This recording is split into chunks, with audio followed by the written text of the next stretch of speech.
And I'm using Nokia 1.4, and today I'll show you how you can format your SD card on this device. Now to get started, you'll want to open up your settings, and from here scroll down to storage, which looks like it's still visible on the main page when you open it up, so you don't actually need to scroll. And from here select your SD card. I'm going to be selecting files, tap on it twice, and from here give it a second to load. You'll have the 3-dot option, and in here you'll find storage settings. When you click on it, this will give you the option to format your SD card. So click on it.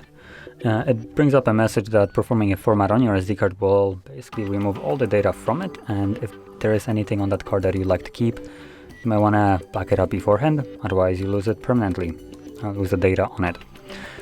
Now, assuming you have already made the backup, or you just simply don't want to, you can proceed by tapping Format SD card. This will begin the process, which only takes a couple seconds, so it should be right about done any moment now. There we go. Click on done and you can close this and you're finished.